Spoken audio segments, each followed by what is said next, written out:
right, let's talk sports, fans. Thanks for tuning in.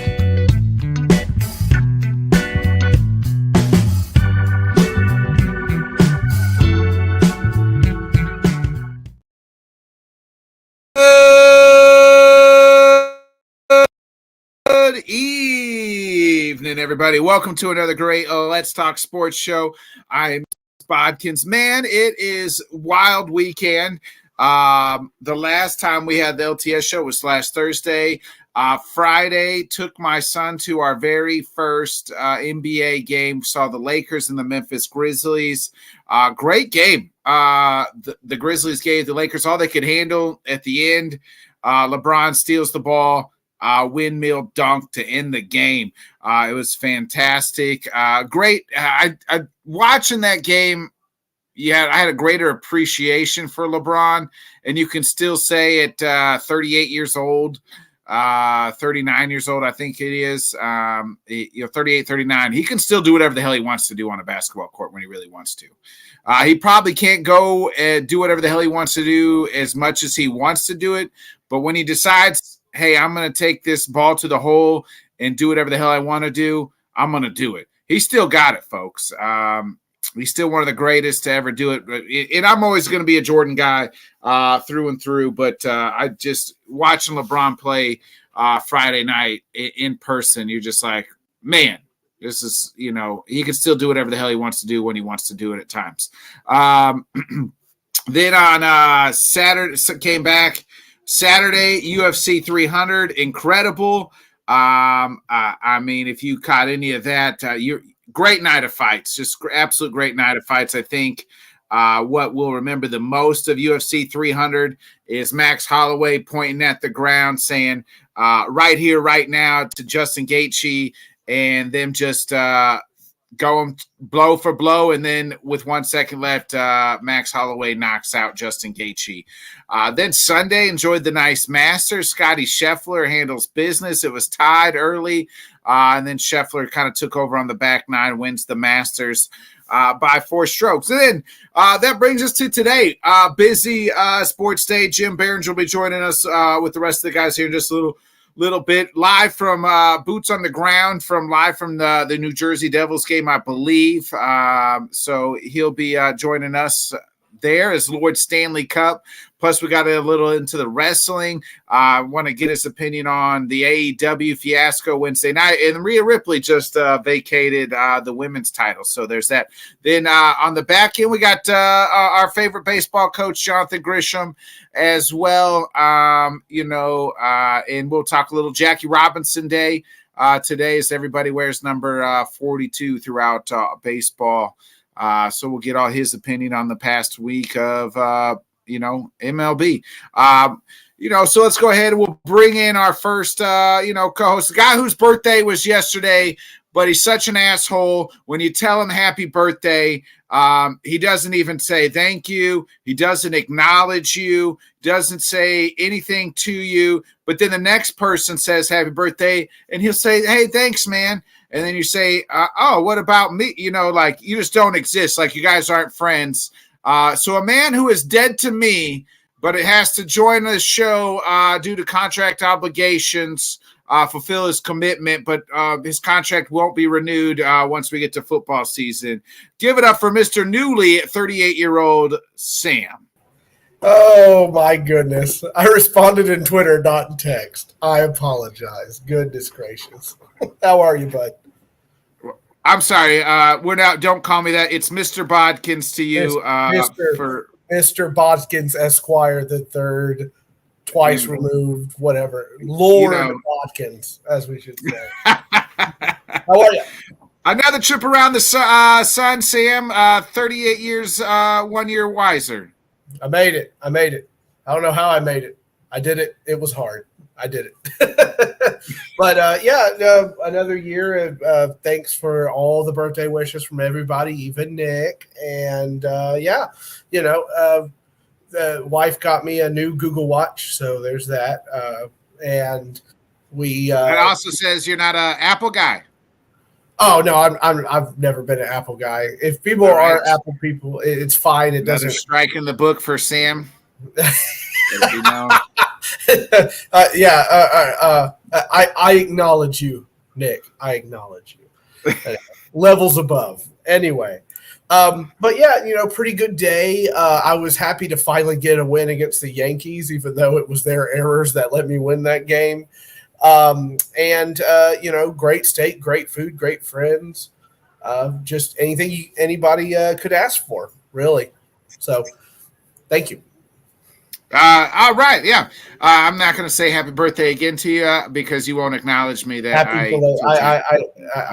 Nick, go fuck yourself. What's it going to take? All right. Nonetheless, a guy who I mentioned, Scotty Scheffler, winning the Masters yesterday. A guy who was on the early train and betting Scotty Scheffler is none other than our Hall of Famer, Scott Coe. I'm sorry, Tanner. You're doing it, not me. I apologize. What a nice name Scotty Scheffler has, huh? What a great name. Scotty Scheffler. And wins. I mean, Scott, you had it. You had him winning and won some money off of Scotty. I think he won a lot of people some money yesterday. So what I did yesterday was I was getting greedy. So we got tied for the lead at 7 under with this Aberg guy. So as soon as that happened, I put double and triple money on Scotty Scheffler to win, because if you watch Scheffler yesterday, he was like the flat line calm as could be on the golf course.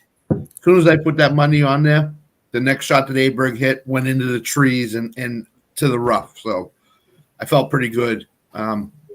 He's remember Tiger when he was dominant. You're getting that feeling with Scotty Scheffler right now in terms of how are you going to beat him in the 4th round if he's in the lead, and that's the same feeling you get with Tiger is how are you going to beat him when he's in the lead on Sunday in the 4th round of a major. He's not Tiger, and I'm not saying he is, but he's as close to Tiger as we've seen in this generation. So. I mean, but I feel like we've had a few of those guys though, like Jordan Spieth, Rory and like that. It's not, there's been a couple guys that. Did you see the Rory news today? LIV, right? He's going to live. $850 million to go to LIV. That's what's on the table for Rory right now. Do they have a TV deal yet? Yeah, they do, but it's with the CW or something. It's very you can't. Yeah, it's all. Yeah. Yeah. I thought we're working on combining the LIV and the PGA. They are, but I don't think it's going as well as they had hoped. So I think they're just trying to steal away all the PGA golfers that they can possibly do. But $850 million. I mean, if I'm Rory, I'm signing that deal tomorrow. Saying, give me the paper. I'm there. Show me the money. Yep. All right, Sam. Boston Marathon breakdown. Did you watch it? No, but I did find top 10 fun facts about the Boston Marathon. We don't need to know. We don't need to know the 10 facts of the Boston Marathon. But a guy we're gonna go ahead. We'll bring in a lot of football news, and one of the biggest news is pertaining to this guy's team. His best receiver last year seems to be in real hot water, getting sued by 2 people for over $1 million, charged, I think it was 16. I don't know how many counts it was, but either way, he's getting charged, Rashid Rice. So why not bring in our Mr. Chief, super producer, Tanner Dawson. There he is. Tanner, you said it was me. Sorry. Tanner. Sorry. Hey, Tanner, he said the best Chiefs receiver. Is there any other receiver on the roster? Hollywood Brown's here now. So Hollywood Brown, that's right. Don't forget there's Tony Justin Watson, Sky. Once again, guys, Mahomes have to carry your freaking squad, but it is what it is. On his back. Just gotta let this Rashid Rice really play out in the end. Really? Yeah, they'll get somebody in the draft. I'm sure they'll steal somebody in the draft that nobody expects. Is he done? You think Tanner? You think his career? Reed today didn't indicate that. He said he'll be at the spring camp. He's expected to be at spring camp from after talking to Rashid Rice. So sounds like it's just waiting on the legality. Now you got to remember I can't remember who it was. few years ago. They got in trouble in the offseason, and they played the whole entire season. Then after that, it was when their suspension, what time when I can't remember who it was exactly. So we're probably doing the same thing. You're probably gonna see Rashee Rice get a 3-4 game suspension between the Chiefs and the NFL. Yeah. He'll play out, and then once the whole legality part is done, then you'll see what the full suspension is. So I think I expect to see him this season still, though. As of now. Tanner, would you agree his suspension will be reduced because he's taking ownership of what happened? No. You don't think so? I think the actions that he took originally, the injuries. Granted, it's not Henry Ruggs, for God's sakes, right? People didn't die. Not even close. Not even close. But quite a bit of injuries. 2 people are suing him for $1 million. Yep. I mean, if you get hit by an NFL player, I mean, you're putting on the cast, my neck, whatever you got to be, right? So, but that's the thing is actions because he ran off. I think honestly, it would have been a little better situation if he would have been responsible and stuck around and helped with the injuries, helped with allegedly, whatever, like be there. But since you saw him ditch, you saw him leave, he was disappeared for 24, 48 hours. Like it's all coming back to bite him, and it's just unfortunately a kid that's young, but he's in a professional spotlight. Yeah, allegedly.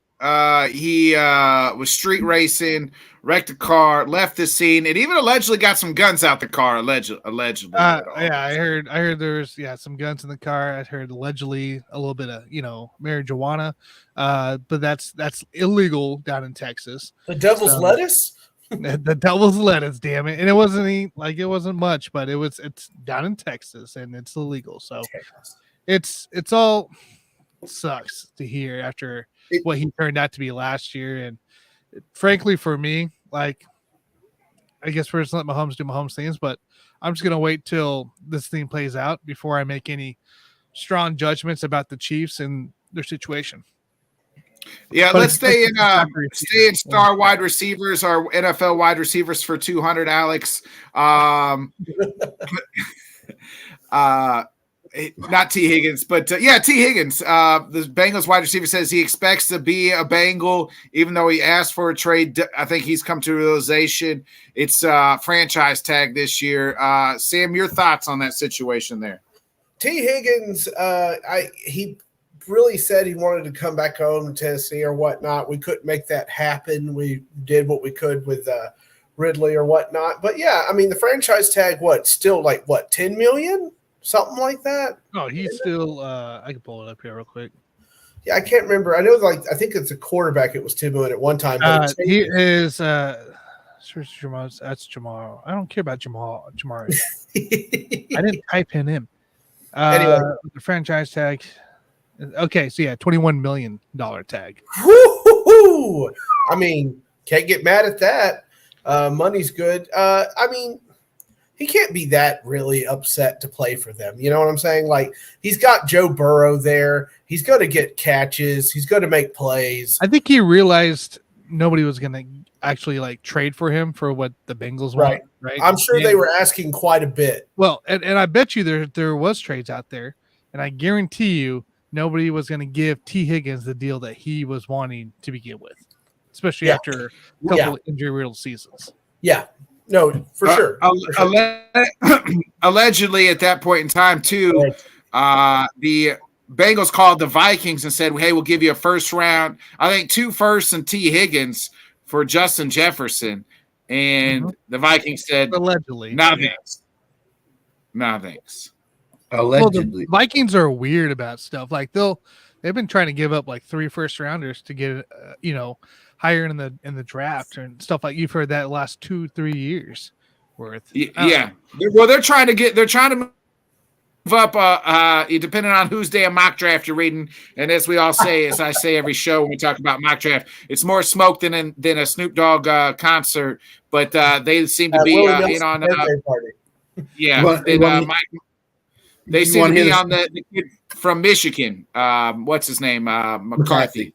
Oh. You want to hear the smoke of the smokiest? So up here in Boston, yesterday it was Patriots are trading for Brandon Ayuk. Today they're trading for T. Higgins. They have the cap room. They're willing to trade their second round. I mean, this is what's going on. they're desperate to get a stud wide receiver. So You yesterday it was got an OnlyFans guy right now, currently, or Snapchat's OnlyFans. Oh On the yeah, roster. slinging his dong out in the world, Mr. Juju slinging his dong out. Him and AB, man. Him and AB. Spinning around Hey, like a helicopter. He slung his dong out more than he sent more dick pics out than he has touchdown catches this year. if they draft Drake May or Jaden Daniels in the first round, these guys are going to sign their contract and say, okay, can I have a list of wide receivers? And they're going to look at it and go, who the hell are these guys? What am I throwing to? It's like Major League. Who the hell are these guys? Exactly. Win the whole effing thing. Win the whole Yeah, everything. boring. Yeah, Throw the boring. heater. Give the heater, Jimmy. Sorry. And then you got the Eagles giving. Well, speaking of who just say Scott? My brain just. Oh, Brandon Ayuk was reported yesterday. Brandon Ayuk did what when you don't demand a trade. What do you don't verbally demand a trade? You just unfollow the team, right, on Instagram and all your social Scrub media. everything on Twitter and everything. He's now scrubbed off all 49ers stuff as they try to work a contract. It's being reported he wants to go to Pittsburgh so he can look like, I guess, work with his dad because him and Mike Tomlin look identical. Can these football players do something new other than scrubbing Twitter and Instagram of every team thing on it? Come on, really, guys? Well, that's what you do in a relationship. Scott, I know you're new to the internet because you're 80, but you put on your Facebook profile that you're in a relationship with somebody. His and MySpace you post pictures profile. with them. Yeah. Is MySpace still around? Is that still around, or is that gone? God, I hope not. It's gone. It's Scott. You can delete your MySpace account. You can delete it. Hey now. It's just you and Tom are the only ones on there. I was best friends with Tom. I thought that was Tom Brady. And he meant the world to me. But Brandon Ayuk is, you just scrub. That's what you do. You scrub everything off your social media to say you're breaking up, and then once you guys get back together, then it's just like, oh, we never. What do you mean? I took off on my end relationship status because put it on I the don't side right now. It's on the side. It's I can bring it back out. Come on, really, Brandon. Go to Pittsburgh. They got quarterbacks galore waiting for you in Pittsburgh. San Francisco just needs to do what essentially they did to Jimmy G, was just trade him to the Raiders already. Let him go. Yeah, let him go be with Devon or Adams there, and have a nobody quarterback. So, Brandon, do you like the Caesars slot machines? Because that's what we're about to ready to send you. So have fun in Vegas. Oh my God. I don't know. So I don't know. And then in other NFL news, we got the Eagles have extended on a 3-year contract on Devontae Smith for 3 years. So he'll be an Eagle till 2028. Tanner, what's your thoughts here on Devontae Smith sticking around in Philadelphia? Love it. I mean, I hate it because I wanted him on the Chiefs, but I love it. The guy is a solid receiver. He deserves every bit of money on this one here, and that's a smart move because you don't know how much longer you're going to hold on to AJ Brown. Nope. Especially if Sirianni and him, continue to throw tantrums in the middle of the season, towards the late part too. So is it their system, Scott? Is it their system? It's a smart move, locking him up, and quite frankly, my system. You waited another year, he may probably cost you even more in more years. So you kind of got the out as in a way as well. Yeah, they got ahead of the game, Scott. 3 years, $75 million contract extension, $51 million guaranteed. He does not want AJ Brown to leave. His career started taking off when AJ Brown came to Philadelphia. That's number one. Number two, do we think if Philadelphia gets off to a slow start, that Sirianni could be the first one fired next year? Or do you think he lasts the year?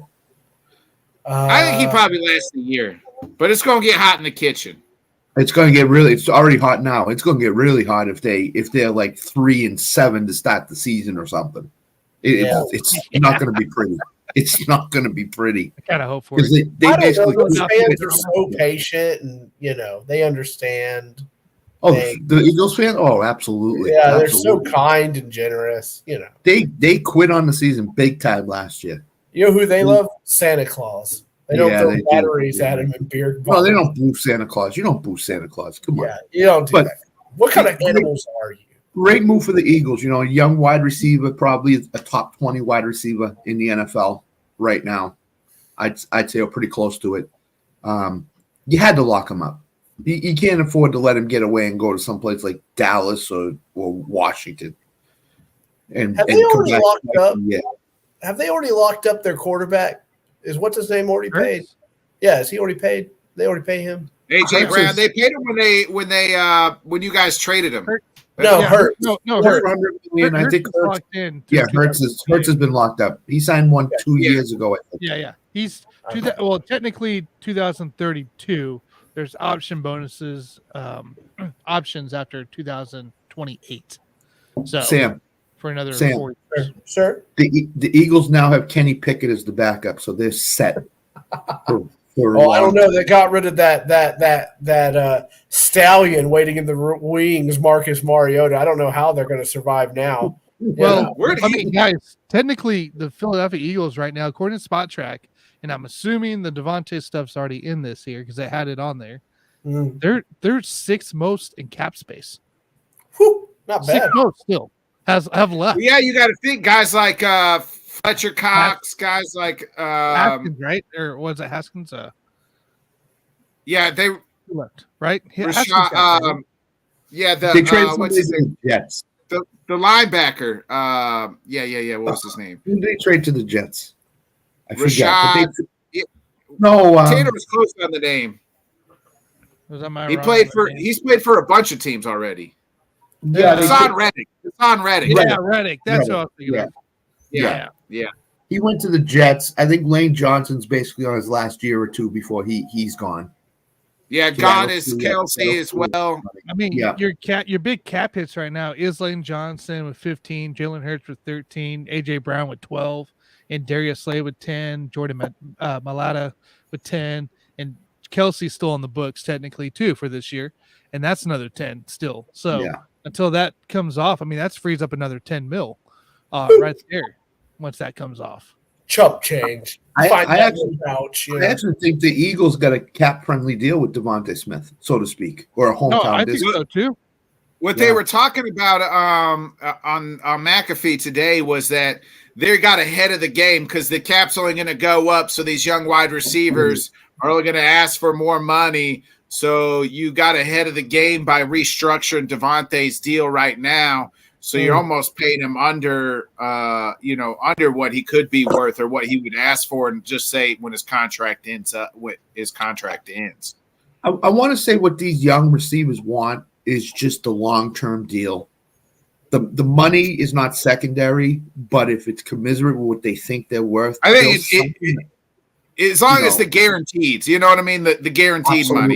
Absolutely. That's where the it's at important now. thing. Yeah. when you Like look at a contract, forget about the overall dollar. Look at the guaranteed money and what they get. Well, that's the only thing that matters, because in the NFL, it's just their contracts are just like toilet paper. So Yeah. Yeah. unless it says Yeah, no guaranteed, question. they don't mean No shit. question. I mean, we just saw, and teams will eat it. We just saw it with Russell Wilson, right? Like, I mean, they're eating whatever it is, $28 million, $85 million.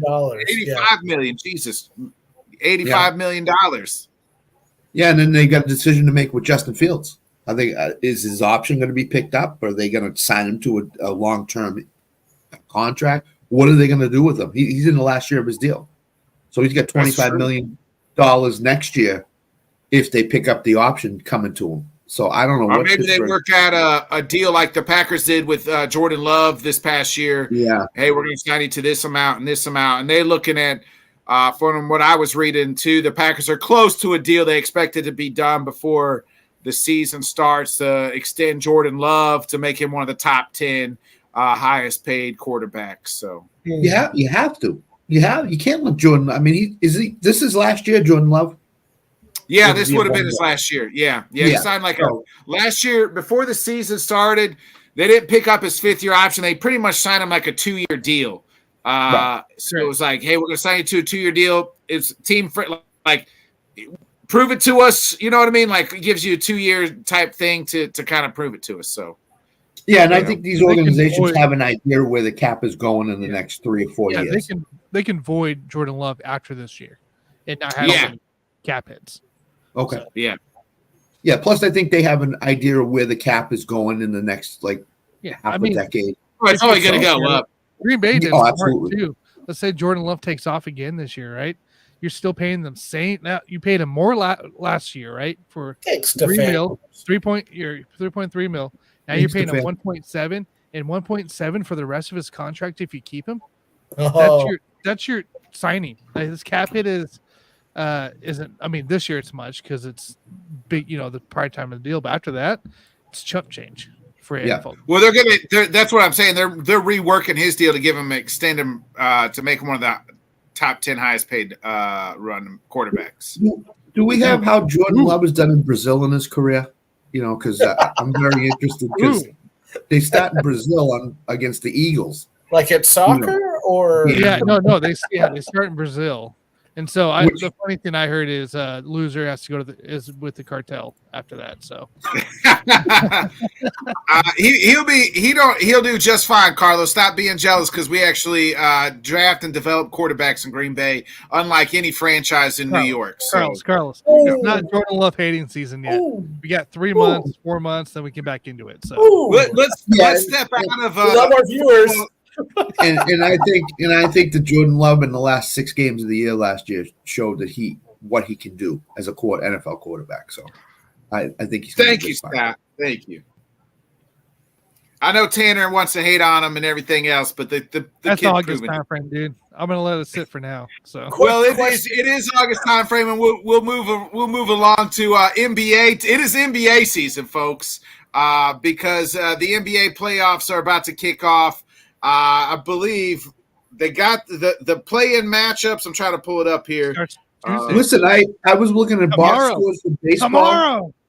I was looking at box scores for baseball, and ESPN has a banner up that says in-season tournament live now. Did I miss something? Carlos, no. Did they forget to play the in-season tournament in December? Right. Come on. Right. We got the play-in tournament tomorrow night. You got the Lakers and Pelicans, 7th versus the 8th seed. Winner is locked in, 8th seed as the 7th seed. The loser will have another time to play. And then you have the 9th place and the 10th place, the Warriors and the Kings. Loser done for the year. So that could be the Warriors. Or it could be the Kings, who I really like this Kings team. I think Sabonis could, be consideration for MVP.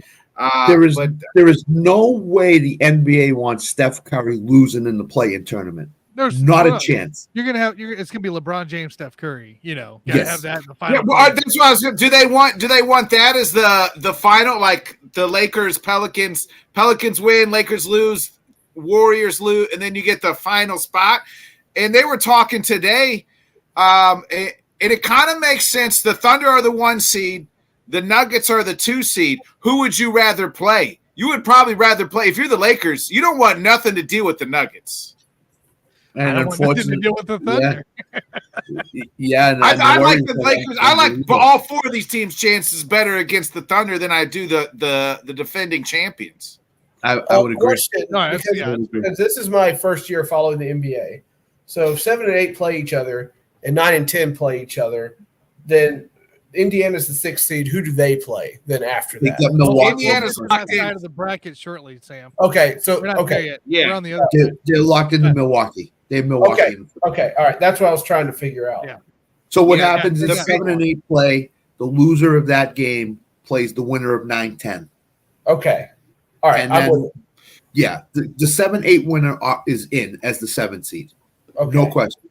Then the loser of that game plays either the Kings or the Warriors to figure out who the second team is. Correct. So Okay. All right. Cool. Thank you. I had no idea what that extra panel was on this Yeah, sheet. no, I was Sam, like, it's Like, okay what is- because a couple of months or a couple of years ago, the NBA decided, you know what? We already got 8 teams on each conference that get into the playoffs after 82 fucking games. And there's only 28 NBA teams. 16 of them make the playoffs. And then they decided, you know what? We might as well add 2 more teams in and do this little play-in tournament to decide the last 4 seeds.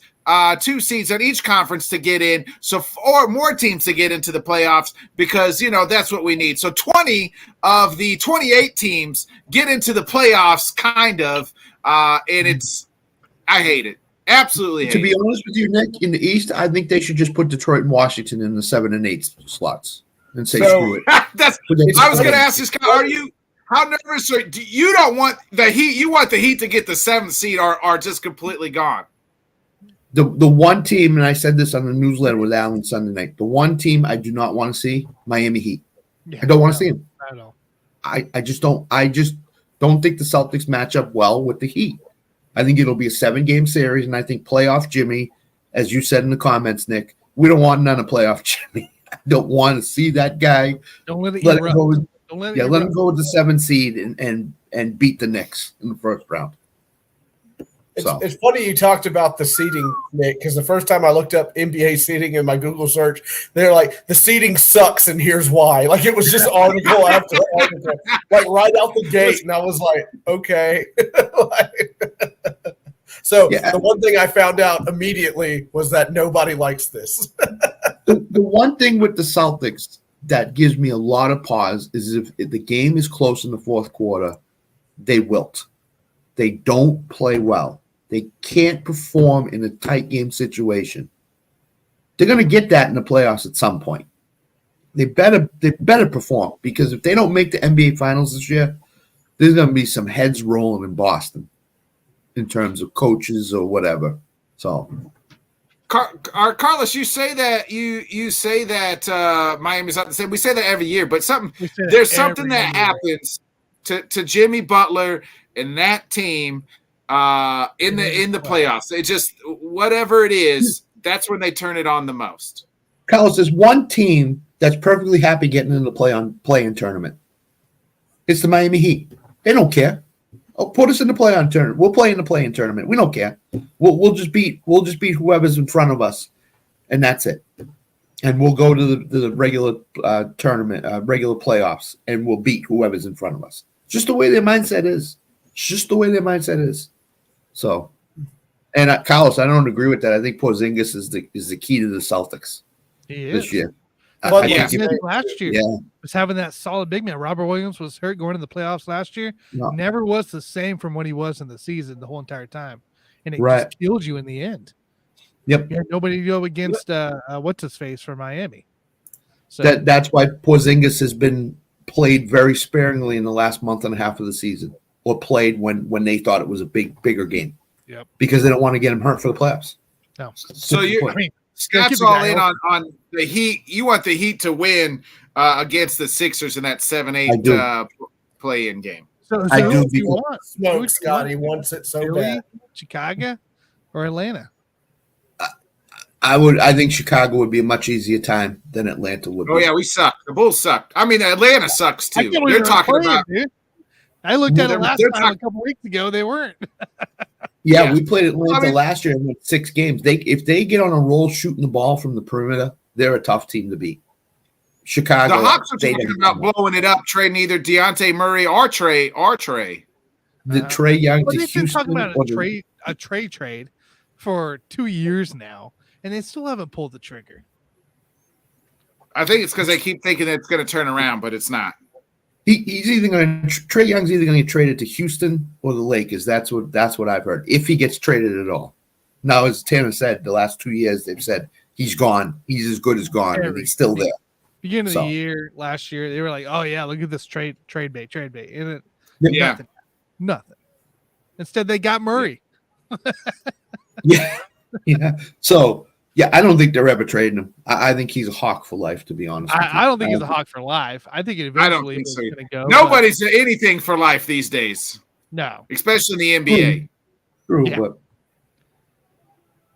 for sure. Accepts That's image what is I, good. that's what I think, Alan. They do want it to the Warriors Lakers to lose, so they get that one game Warriors Lakers where everybody tunes in and they be like, "Look at the ratings for the play-in game, the play-in tournament. Look at the ratings. LeBron That's why we James, have Steph it." Curry. We have the Yeah, it was- stars in the play-in game. It was so much through the roof. You wait until after. Does the West play tomorrow night or Wednesday night? Tomorrow night. Tomorrow night's the West. You wait. If it's the Lakers Warriors Friday night for a chance to go to the regular playoffs, they're gonna market that game up completely. ESPN Sports Center is gonna be 40 minutes of Curry against LeBron. This is the end of an era. Whoever loses, they could be done. I mean, it's gonna be ridiculous. I will say this: I watched LeBron in person for the first time in my life. He's juicing. Against the Grizzlies on Friday. And there's still times where I watched him was like, oh, he can still do whatever the hell he wants to do out there whenever he wants it. Now, it's probably not as much as he used to, you know what I mean? Like, it used to be the whole game he could do whatever the hell he wants to do. But now he's got to pick his spots. And when he picks his spots and says, you know what, I'm still going to go to this hole. I'm going to dunk it in your face, and there's nothing a damn thing you can't do about it. I think he still got that in him. Like, I watched it in person, was like, as somebody who's the same age, I think LeBron's actually 2 years older than me. It's just like, I would sleep on the wrong side of the bed and my back is out for fucking 2 weeks. I can't walk. I'm sure it was amazing to watch LeBron in person just be like, crap. He still has. Did I hear right? LeBron dictates when he comes out of the game and when he goes back in the game. Is that I thought I read that someplace. Yeah, for the most part. Yeah. I wouldn't doubt it. It seemed like they had a good system. Him and AD were always on the court at one time or another. You know what I mean? They could never take both of them off. Right. And that's the thing. LeBron has earned that right. Now, is his son entering the NBA draft, or is his son going back to college? His son's not good. Is he going to push the Lakers to draft him at some point? That'd be my question. He's got 2 years left. Ever go to the draft? That's what we're waiting on. Yeah. This year. What do you average? Like 2 points a game this year or something? Yeah, he didn't really play much. A month or two in the season, right? I believe so. From that cardiac. Yeah, heart attack. Yeah. So he didn't play for at least, I know for sure, the first month. I think it was into the second month. It was closer to December time when he finally got on the court. Yeah. And when he was on the court, he only averaged 2 points a game or something. So he's not NBA ready, not even close. Transfer portal, Yeah, I think he could either go. So I have heard, though, he's a better NBA prospect than he would be a college prospect, like college players. I've heard that too. Yeah. Where he would play his game translates more to the NBA than college, which then maybe he goes to a team, even if he decides he goes to the NBA and team doesn't draft him. They pick him up and put him in the G League, or you put him and stick him at the end of the. If Giannis's damn brothers, you know what I mean, can play on the damn. And Bronny's probably better than Thanos and whatever the other kid's name is, Antetokounmpo's. He's probably just as good, if not better than them, and they get an NBA roster spot because of their brother. Bronny's got the backing of other NBA players too that's playing in the league. Dwayne Wade's been out there. I think I can't remember when. God, it must have been a year ago. So, like, I even heard Kevin Garnett say something at the time. He's like, he could play. I don't know if he will, but he could play. So if you're getting props from Kevin Garnett, no you doubt. got something. Obviously, now can you put it together? Yeah. It'll be different. Obviously, he's not the physical specimen his dad is, and I don't think he'll ever be that. But it's just LeBron is one of one. Look what Chet looks like compared to coming out of college too. Like a year into the NBA, the training program and all that's totally different. And you see a lot of these guys that were essentially not guys you would think they would fit in the NBA, and they get in the training program for a year, hurt or not, right, for a year, but phenomenal look afterwards, just like any other pro program. But it's just you see a difference, and it could happen. It could be a deal. I mean, LeBron wasn't what he is today, No, but he was a lot still bigger and thicker than he was Bronny still a was. skinny run for a minute, but you could take it to the hole when he needs to. So Yeah. His career didn't go on the upswing until they played the Celtics and Paul Pierce and Garnett in that series. And then when he single-handedly took that series over, that's when his career started to ascend to where he is. That was 03, right? No, it was he the came year in the the league Celtics- in 03. Yeah, it was the year the Celtics won the championship, so I want to say it's 06. Oh, Yeah. 06. I Okay, thought the He could year score and everything, but he ascended as an all-around player during that series. he really connected more, despite of Exactly. what he was doing already at that point. So, the year when he beat the Pistons, I thought that might have been like 2 years prior. When he beat the Pistons, he scored like 20 straight buckets in game 6 or 7. Yeah, that was 06, I believe. Maybe 07. 07. It could have been 07 because they lost to the Celtics in the second round 07. of the playoffs, and then 07. 07 was that was Cavs Spurs NBA Finals. 07. Yeah, the Pistons were just hanging on at the end of their dynasty, so to speak. Yeah, And and LeBron just took over and beat a team with full of kind of Hall of Fame. You know what I mean? Some Hall of Fame basketball players: Chauncey Billups, Ben Wallace, Richard Hamilton. Yeah. Who is Hamilton, a college basketball Hall of Famer. Because I went to that last year, a year ago, or 2 years ago. That was cool to see. Yeah, they got some. I mean, and then that's kind of when I felt like he started taking off. But I think you're right, Scott, as far as like developing the muscle and things like that. And that's kind of the series he realized I need to get some help. And then obviously went down to Miami. So I think he's never said it, but I think Paul Pierce was an influence in him early because he watched him. You know, he played against him in that series. Paul Pierce was dominant in that series, game 6 and 7. So I think that's when LeBron figured out, hey, I got to take my game to the next level if I'm going to compete with these guys. So he did whatever he could in the offseason. In 07, it started really showing. Man, I think it was that whole team. From the bottom to the top, like you said, a different team that you had to go against. He's like, well, I got to figure life out here if I'm going to lead the charge. So yeah, I got to start winning titles because if I don't, I'm not going to be looked at as one of the greatest of all time. So. Taking my talents to Miami. Really? Went down to 1-2 of them. Sam, I'm curious. How do you feel, man? How do you feel? Indiana's in the playoffs. I feel like I kind of feel like I just kind of feel like I jumped in a little bit on the right time here. And I mean, we told you that, Sam. We told you that when you picked the Pacers. Yeah, NBA draft night. Take it easy, man. Okay. Wow. Anyway, so aggressive. Halliburton is wonderful. I did find a lot of the games interesting. I remember when they played the Bucks a couple of times that Giannis put up a bunch of points and they still won it and whatnot. This Pacers team, not very good on defense so far, but they can score points at will, it seems like. But I would love it if they beat the Bucks. I could be like, hey, it's because I'm here now. I'm leading this charge to get them there. This is what I would tell you, Sam. Get the Pacers Bucks series to Game 7 and Doc Wiltz. So if you can get it to the Game 7, you're all set. Because Doc fired him already. Goodness gracious. No. No, they brought him in. They fired their other coach, Sam. Oh, that's right. But I hear you guys say such bad things about Doc that I'm just like. Because look at his track record. Ever since that championship season, the players carried him. It was not because of him. The players carried him. But look at his recent track record in Philadelphia with the Clippers. If they get to a Game 7 or up 3-1, that he's at a disadvantage. I don't even think they're going to get up 3-1 in this series because Giannis could miss Game 1, and the Pacers have really challenged the Bucks throughout the regular season. Yeah, I think they even won the regular season. They've gotten chippy out on the court a lot too. Indiana is the type of team that Milwaukee does not want to face in the first round. Up tempo, young, athletic, have a lot, and that Pascal Siakam trade for the Pacers really solidified them as a team that's dangerous in the East.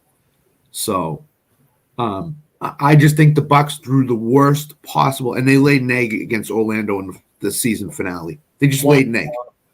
No momentum heading in. Momentum counts a lot in basketball, like football. Yeah.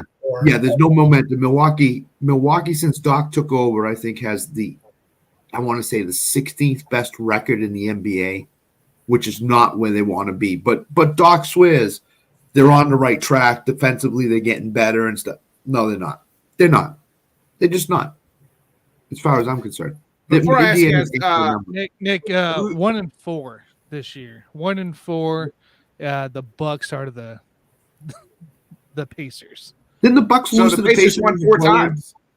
Yeah, I think the Bucks lost to the Pacers in the semifinal of the play-in Las Vegas. I think so. No, they did. They did. You're right, Scott. They did. We kind of called this turn of events, when Doc signed with them.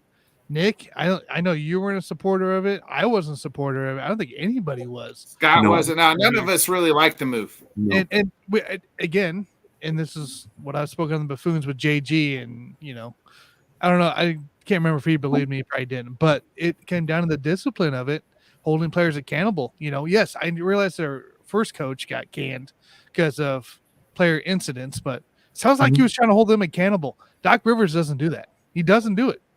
So no, it doesn't. Now you're looking at playing a Pacers team who's been pretty hot all year long, really, at times. So. Hey guys, first article when I Googled Doc Rivers. Doc Rivers needs to go. Doc Rivers, in Philadelphia, for 2 years, last 2 years there, they were trying to get rid of him any way they possibly could. Yep. And they could not because he had a great record, regular season record. He made the playoffs. He was in the 1, 2, or 3 seed each season, those last 2 seasons, and they couldn't get rid of him. And then I guess they finally just decided, you know what, we got to get rid of him. We're not going anywhere with him as a coach. So, which coaches do players hate? All signs point to Doc Rivers. Golly. That's in Philadelphia. Well, I mean, I had said it the night. I think we had the show the night that Doc took over or signed. Yeah. There were stories that he was behind the scenes pulling the strings to get Adrian Griffin fired. Yeah. And he was one of the guys that hired him. He was on the committee that hired this guy. Allegedly. He was on the committee that hired Adrian Griffin. And halfway through the season, the players went to management and said, we don't like this guy. We don't want him here. And so Doc was right there. And so the management could go to Doc and say, hey, Doc, you want to take over? We'll give you a ton of money. Take over. He took over. And I mean, look what's happening. Well, my biggest thing, too, when they fired Griffin and hired Doc, they said they wanted somebody with championship pedigree. Well, the guy you had before Griffin won you a trophy a lot sooner, than Doc Rivers. Doc Rivers, it's almost been, a decade and a half since he won a championship. Yeah. You know what I mean? So Boone was just a couple years ago. So what are we doing here? Yeah, you should feel good, man. Sam, you should feel good going to the series because all the pressure's on Milwaukee. All the pressure's on Milwaukee right now. Yeah. All the it's a lot of everything I'm seeing right now is like they've got something to prove. Yeah, Pacers have nothing to prove right now. Go out, play their basketball. They can beat this team. They can beat this team. Injured Giannis, which is, I believe he was injured last year too. He was. Right? Yeah, he was. And we saw that trouble. So, hey, Sam, you should feel good right now. I feel good, baby. Feel good. The thing about it is, even if Giannis plays, he's one play away from pulling that calf again and being out. Being out for the rest a lot of people thought it was his Achilles the way he went down. Yeah. It was a lot like KD in the a couple years ago in the NBA Finals when he hurt his Achilles. Before I ask you guys who's winning these play-in games, just in the matchups that are set, Tanner, give me a matchup that you are most intrigued to watch. Just because Mr. Mike is a big Suns guy, I'm intrigued with this Minnesota Phoenix team matchup here in the West here. And it's specifically because Minnesota was the one for so long during the year. And if you remember last year in the play-in tournament, they won. And it looked like they won the freaking championship. They were on the table. Yeah. I think that was 2 years ago. That was 2 years ago. Last year, remember last year they were fighting with each other. Remember Rudy Gobert was fighting. last year they couldn't say, hey buddy to each other. Yeah, 2 years ago Yeah. they were on the table. So this franchise from Minnesota hasn't been in the spot for a long time. And so now they're going against Kevin Durant, Devin Booker, which both of those guys have been banged up all throughout the second half of the year as well. And it's still a very questionable team sitting at 6. They had a big downfall, this last couple months. So that's the matchup I'm intrigued. Can Minnesota stay together and really push through and beat this Phoenix team, who I said it from the beginning of the year, I don't believe they got the depth still to be able to make a run in this playoffs. So that's the matchup I think is most intriguing. Scott, what about you? I'll stay out west. It's Dallas and the Clippers. Dallas defensively has picked it up here toward the end of the season. They might be the best team the last 3 weeks, Scott. I mean, and the Clippers give me no hope, no confidence, simply because we don't know how Kawhi Leonard's going to be this whole series. This is Kawhi's injury time. Yep. And if he's out, they can't beat Dallas. They just can't do it. So, if I'm OKC, I'm praying to God that the Clippers win this series, because if it's Dallas and OKC, I think Dallas could beat OKC and be in the Western Conference Finals. So I love Dallas in the series. I think Dallas is going to win the series, to be honest. So, Sam, what about you? What matchup intrigues you? Nick, I would have said Sam series, but I wanted to leave it for Sam. So, I mean, I'll keep it simple. I want to see the Bucks and Pacers go at it. Big playoff for me. I will say my little joke here as I was looking this stuff up. I think Scott wants Dallas to win to watch Luka do those little dances some more. It's, as soon as I clicked on that, I'm like, the hell is this guy doing? Anyway, but here's the thing: I want to see good players advance in the playoffs. Guys that never advance in the playoffs, and Dallas never advances in the playoffs. Well, they did that one year when Luka beat the Phoenix Suns in Game 6, Game 7 by himself. In every single position. I just think this year is different with Dallas, to be honest with you. I just think they're a better team right now than they have been. So, yeah, they might be, like I said, the last month or so, they might be the best team in the NBA. They've been red hot. The Mavs. The two teams I'm actually interested in, really, it's just I love young teams. So I'm looking at this Cavs and Magic team, like the Orlando Magic making the playoffs. They got some good young talent on their team, and then with the Cavs as well. So I'm really interested in that 4-5 matchup because I think it could go 7 games, and I just to see those young players of the Magic kind of get their first taste of success and the playoffs with Paulo Banchero, who they drafted him, I think number 1 overall like 2 years ago, and he's really he's proven himself. He's trying to now can he enter that echelon just like Anthony Edwards, right? Like Anthony Edwards is there. Can he? If he can, this is his time to shine. If he can take the Suns and beat the Suns and that star-studded cast and kind of lead that next wave. And really start setting himself up. I'm looking, so I'm kind of a Tanner, but I'm going to pick the Cavs Magic as well because I just like these good young teams. Yeah, just good young basketball. It's time, we've seen the generation of the LeBrons and the Currys and the KDs. So it's now I'm looking at, all those guys. I'm looking at who's going to be this next guard. Lead this league into the next generation, and we got a lot of good young players, and Anthony Edwards, Paulo Banchero. You look at the Knicks with what Jalen Brunson has done for the Knicks is just incredible. It's amazing. It's amazing. I'm excited for Tyrese Halliburton. So I like to look at these young guys and see how they're going to perform when the lights are the brightest, because some of these guys are making the playoffs for their first time. I mean, the Knicks won 50 games for like the first time since like 2012, 2013 or something. So it's exciting times for the NBA. Let's start in with the play-in games. We'll go Kings Warriors tomorrow night. Tanner, who you got winning? Whose season ends tomorrow? It's just like the other side there, right? With Miami, Philly. It's playoff season. It's Curry season. I got to go Golden State to win this matchup. I hate it. I Steph? really want the Kings to win, believe it or not, but I do too. I got to pick Golden State.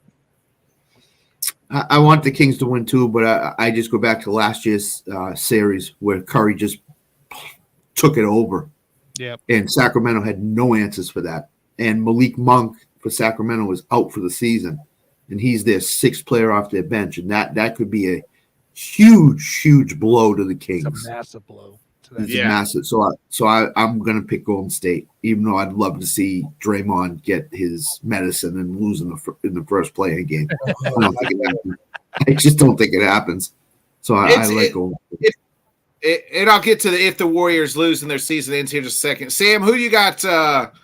Who you got tomorrow night? Kings. My limited basketball knowledge. I'm not betting against Curry. That guy is a dangerous man. So, yeah, give me the Warriors. Yeah. I'm going to go against the grain. I think it's eventually all things come to an end.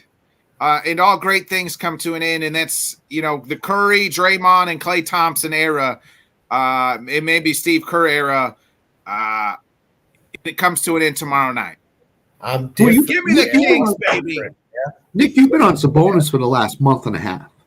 And I agree with you 100%. Sabonis needs to get some MVP consideration. Yeah. We lead the league in double-doubles and do the thing that he's doing. I think they need some little help. I'm not too sure. It seems like De'Aaron Fox hasn't had the season that he had last year.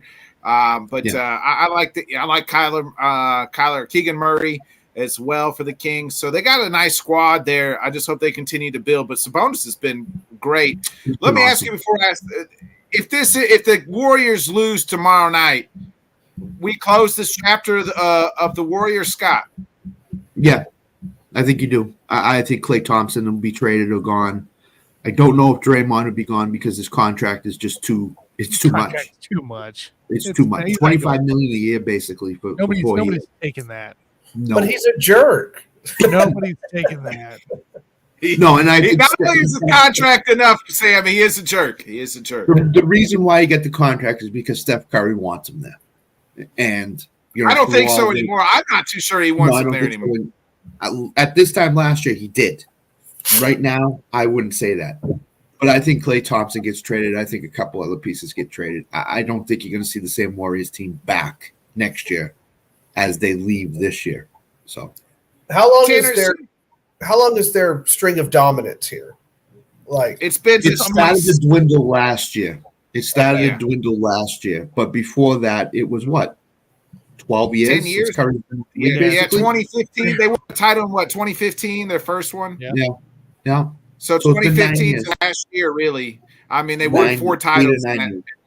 Goodness gracious. Yeah, they beat the Celtics.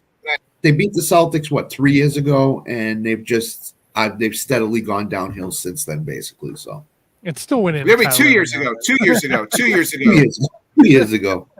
Yeah. I think you could pinpoint it to Draymond. I think that's where the slide has happened. I think you actually pinpointed to their general manager leaving. And that's what I was going to ask Tanner. Like 2 years ago, Tanner, when they won that title, it seemed like they had the next coming guys, right? Like Jordan Poole, Wiggins, and then they even had Weissman. But now you brought Wiggins in from Minnesota, But at that, he was like their sixth man, and he played well in that NBA Finals, right? So it was like, oh man, they got these 3 guys that could lead them to even more, and now 2 of those guys are gone. And Wiggins has been last year was off and on a lot, and has not performed as well. Is that the key? Because now they've reverted and they did the Chris Paul trade and got older instead of getting younger. Well, I think that's one piece, right? GM leaving kind of did hurt them out a little bit there. They made the wrong choice, I think, in the end of keeping Draymond over Poole. But besides that, I quite frankly, the only reason this era goes down like completely out of the loop here is what does Steve Kerr do? That's your key. If Kerr leaves, like he's been talking about for the last couple of years, then you are officially done. You just have Curry playing like a LeBron style role in LA, and he's just there to sell tickets. You're not winning nothing. Draymond's there because you can't you can't even trade him, can't cut him, so you got to use him. Unless you get lucky with some, cheap signings, great draft picks, whatever it may be. If Steve Kerr is your key, if he stays, the hope's still alive. I'm saying that right now. The hope's still alive, even if they lose, tomorrow. But if Steve Kerr decides to say, "Hey, I'm done. It's been fun. It's been real," that's when all your hope is finished. Because we know how coaches changes in the NBA league generally doesn't work out the first time around. So that's my take with it. Well, that's the thing, Tanner. I mean, before we get to Jonathan, I'm assuming he's backstage. Dish the Grish, baby. That's what we're calling this segment. Well, don't you think Steve Kerr's mindset right now is I've won championships, I've done everything, I've cultivated teams. TNT probably will have a spot for him as soon as he retires. So I'm going to go back to broadcasting. Like Kerr has avenues he can go. Like he can even go to another team, but they're going to pay him a buttload of money. Oh, no doubt. For God's sakes, right? So. He's tired of what's going on right now. I think. But he's got the drama, and losing his GM when the Draymond signing was coming into play, he probably would have got. I personally think Kerr would have gone the Poole route instead of the Draymond route. But I don't think that the guy in place currently wanted to go that route. He wanted to be right for the franchise. Mike Dunleavy Jr. is their GM. Yeah. And so I just think in the end that's just what it came down to be for Kerr. I think he's just done with it. He's tired of having to deal with drama every single night, it seems like, or every season or something amongst the team. And he's just, I think he's like he said a year or so ago, I want to say a year or two ago, he's like, yeah, it's getting closer, and I quite frankly, they lose. I can see him just say, hey, it's been fun, it's been real, love the franchise. Hope you don't hate me, but I'm out of here, and look for a different opportunity. Go into TV, or hell, go on the. I think the words in the press conferences. I have to sit back and think about what I want to do. As soon as he says that, he's done. He's gone. Yeah. So. Yeah. When you start thinking of retiring, you might as well retire. That's kind of where. And real quick, before we bring in Jonathan, I want to get our picks here. For the rest of the playing games, and then we'll break down on Thursday night the rest of the matchups. Tanner, real quick, Pelicans, Lakers. Let's see here. I'm gonna go Pellies in this one here. Pellies have a little bit of depth. They can go on momentum runs. They're not playing awful at all. So I'm going Pellies in this one. Woo. Scott. Yeah, I'm gonna go Pelicans too because it'll set up the LeBron Steph Friday night game. So I think the Pelicans are a young team. They just lost to the Lakers. That'll benefit them a lot, I think. So give me New Orleans. Sam? I wish I could have detailed stats like the other two have, but I just hate LeBron. I'm a hater. I want the Pelicans to win. Shame. Maybe it's because I just watched them in person. I'm going and made me a fan. I'm going LeBron James, baby. Real quick, let's get the East real fast because that happens Wednesday night. Sam, we'll go to you. Bulls, Hawks. Hawks. I think you're right. I think the Bulls are just bad. Both of them are bad. They're both below 500. You shouldn't be in the playoffs if you're below 500. Get out. Okay, Scott. Sorry. I don't know how this system works. There's brackets and teams. It's broken and it's crap, Sam. That's all you need to know. I'll take the Pistons. This doesn't make any sense. None of this makes any sense. I don't want to see either team advance to the regular playoffs. So I'll say the Hawks because I think the Bulls are just that team walking, but they're a clown show. Yeah, Hawks. Billy Donovan should have left for Kentucky when he had a chance to. Whoa. I wish he would have. Tanner. I'm going Bulls just because DeRozan. I think DeRozan's a big spotlight player. If he can get in the spotlight, he can usually perform for a few. So, granted, this series isn't a 5-7 game series, so I'm going the Bulls. I'm going DeRozan to make a splash and put up a 30 to 40 burger. Ooh, that's a big burger. I like 30 from DeRozan and 25 from LaVine. How the clown show rolls on. Give me the Bulls. We get Sixers, Heat. Tanner, who you like in the 7-8 game? Heat. Yeah, go Heat. It's crunch time, right? It's almost a do or die for this game, but not quite. But pretty much a do or die in Jimmy's mind. So I'm going Heat. They were in this spot last year. Yeah, they were in this spot last year. Exactly where they stand this year is where they were last year. So, yeah, I'm easily going to go Heat in this one here. Scott? Jimmy, go to New York. No, don't come to Boston. Go to New York. Heat going to win. I think Embiid is not 100% number one, and number two. This is the Heat player. Condition-wise, this is the Heat time. So I think the Heat will win the game, and they'll get the 7 seed. So, Sam, crunch time is Heat time. Give me the Heat. I never picked against. Go ahead, Scott. And the thing is, Philadelphia's favored in this game. I don't know how they're favored, but they're favored in this game. Magic. Well, yeah, magic. I never picked against Michael Jordan in crunch time with the game on the line. I won't pick against his son, Jimmy Butler, with the game on the line. Give me the Heat on Wednesday night to play one more game. All right, that's enough NBA talk. It is time. His name is Butler, not Jordan. What is that his middle name? Jordan? It is time. This guy has coached his team, helped to coach his team to first place in their conference, baby.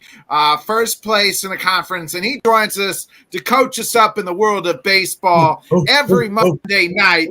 Give it up for everybody's favorite hitting, ambidextrous thrower, pitcher, Jonathan Grishman, baby.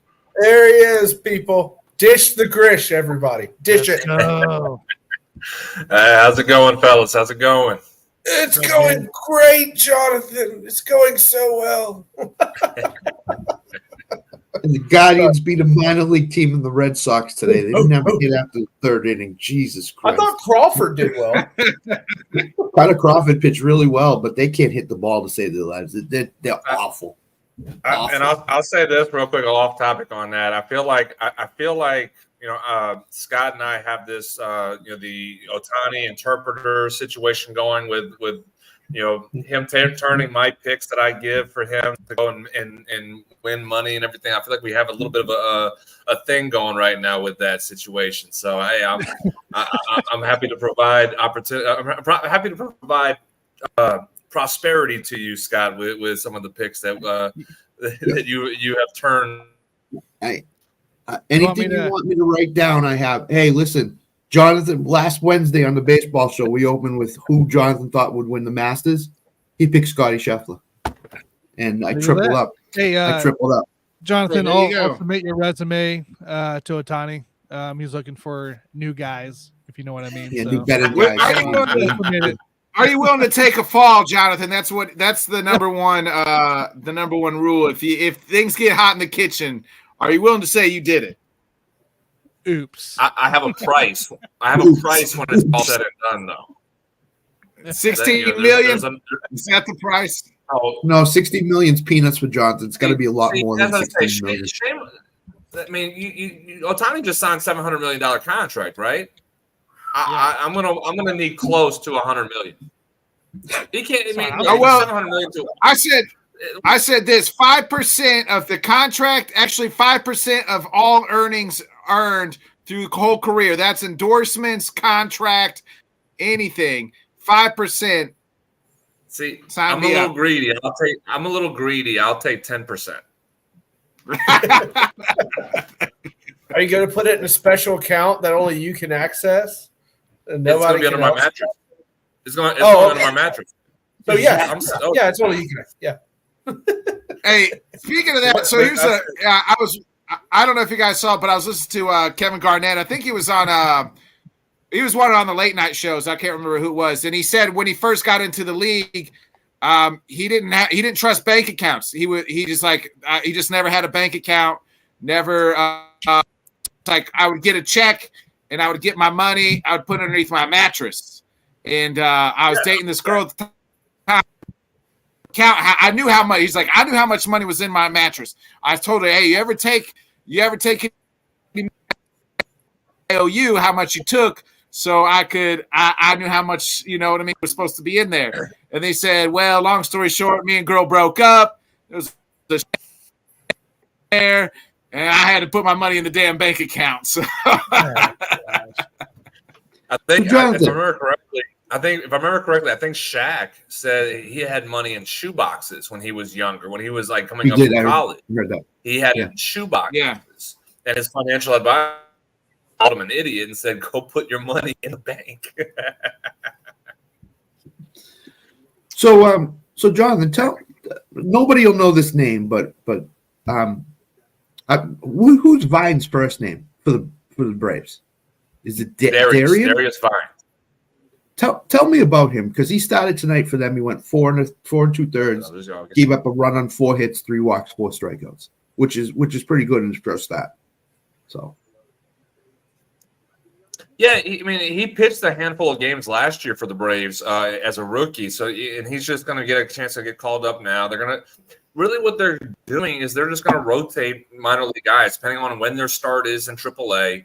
And when they need them, they're gonna rotate guys, and they'll maneuver the AAA, the Gwinnett Stripers rotation to kind of fit, a pitchers depending on who you play against in the situation. They'll throw it. They'll call up. Again, today it was Darius Vines. Last time it was Alan Winans. Bryce Elder might be the next one to get called up.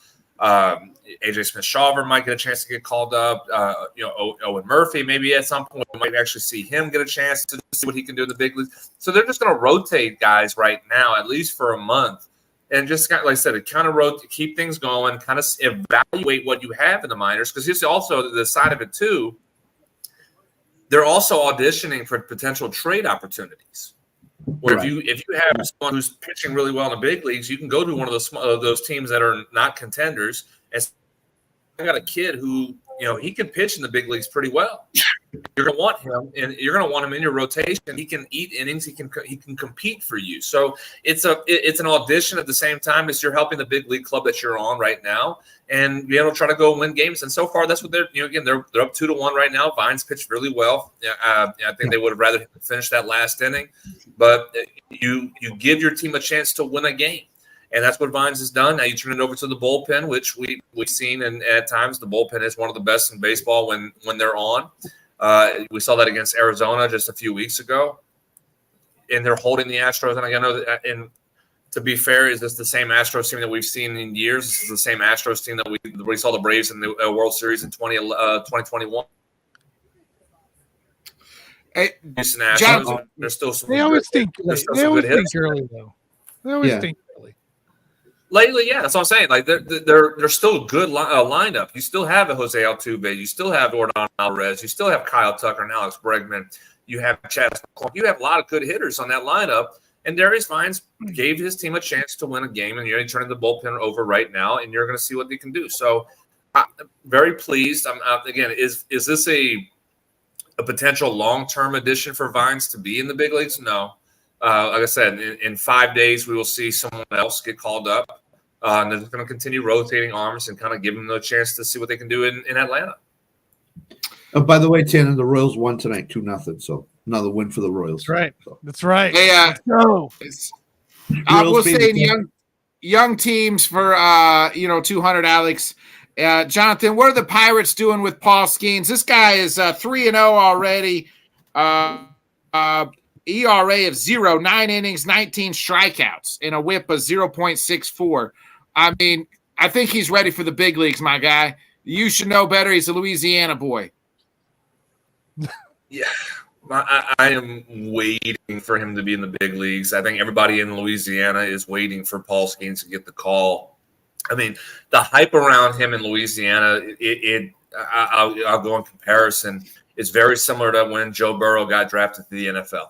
That is exactly how this is being felt in the state of Louisiana. And I'll say, and for those who don't know, and I said this to you guys quite a bit last year during their College World Series run, Louisiana baseball is, it's second to none in some of the states around the country as far as just how excited they are about their college baseball. There's no pro team in Louisiana anymore. We had a AAA team a handful of years ago, but for LSU, which is the name brand team of baseball in the state, my goodness, that state loves its baseball, and they love LSU baseball, and they have been hyped about Paul Skeens since the day that he came to Baton Rouge and the day that he got drafted to the Pirates, last year.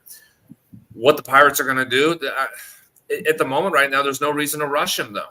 Let him continue dominating at this point. Let him continue dominating, and let him continue to do what he's doing in AAA and continue to gain this confidence that he is absolutely unhittable. Because the moment then comes, once he gets sent up to the big leagues, there is going to be an adjustment period, a growing period.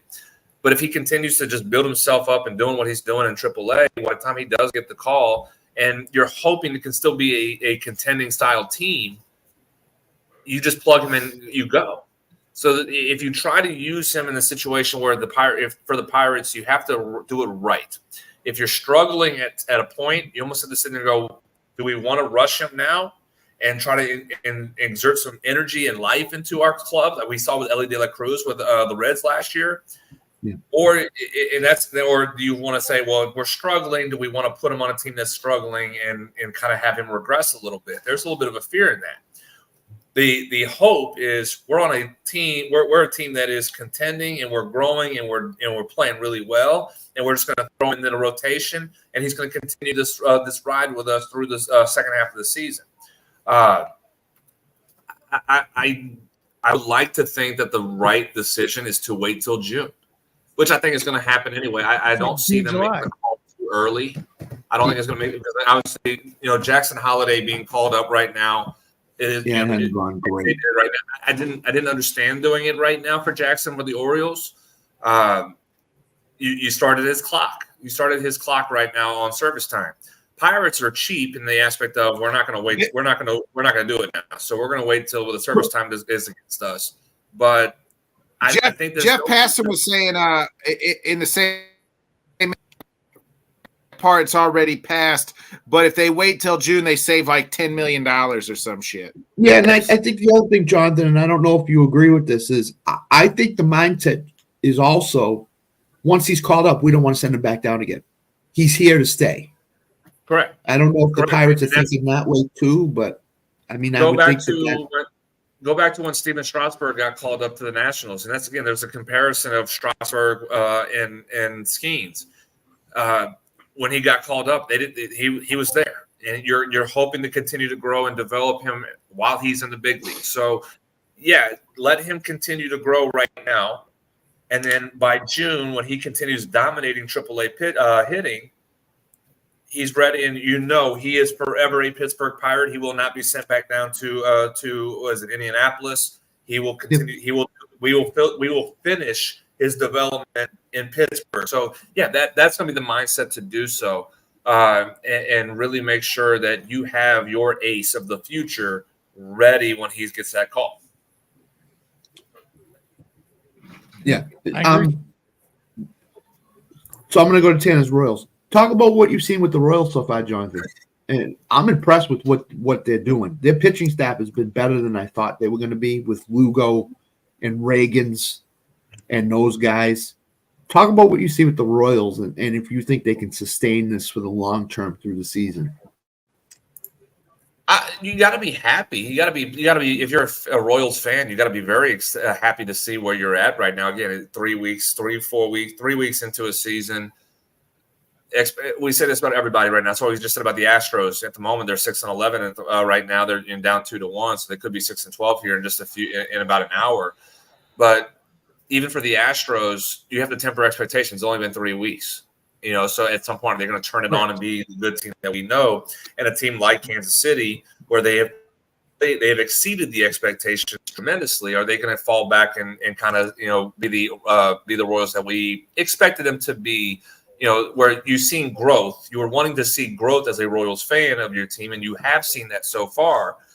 But are they going to have a fall back down the earth a little bit and be the 500 team that we kind of expect? At least I kind of expected they were going to be at this point, where they're going to be a 500, which is still growth for the Royals. And Tanner, you'll say if you just said you'll take a 500 season right now as a Royals fan. And that's definitely growth. But at the moment right now, they're playing good baseball. They're doing little things. They're competing. Again, the rotation is exceeding expectations. So I think we looked at it and saying that this is a patchwork rotation. You don't really know how you're going to get with Lugo. Is Brady Singer going to continue to develop and be what we were kind of hoping him to be? Cole Raggins was as well. Was he going to continue to develop and be what they were hoping him to be? And so far they have. They have been really good. So you have to be excited that this is a glimpse of the future for the Kansas City Royals. Yeah. But you're going to say, and I know Tanner will agree with this, you'll sit back and enjoy the present because I'm sure it's fun being a Royals fan again right now. Just the question is how long is this ride going to last? But for the moment, enjoy the ride as you have it going. The ride's going to end about 30 more days, and then the ride's over. Well, I was going to say you played Baltimore right in the beginning. You lost twice. Then you played the White Sox for 4 games. You sweeped them. You played Houston, who's playing bad. You sweeped them. You played the Mets. You couldn't win that series. And now you're back in the White Sox. So you don't really know what you got till after this weekend because you got Baltimore again. Can you come back and win that series? Now you got on to Toronto, Detroit, and then Toronto again.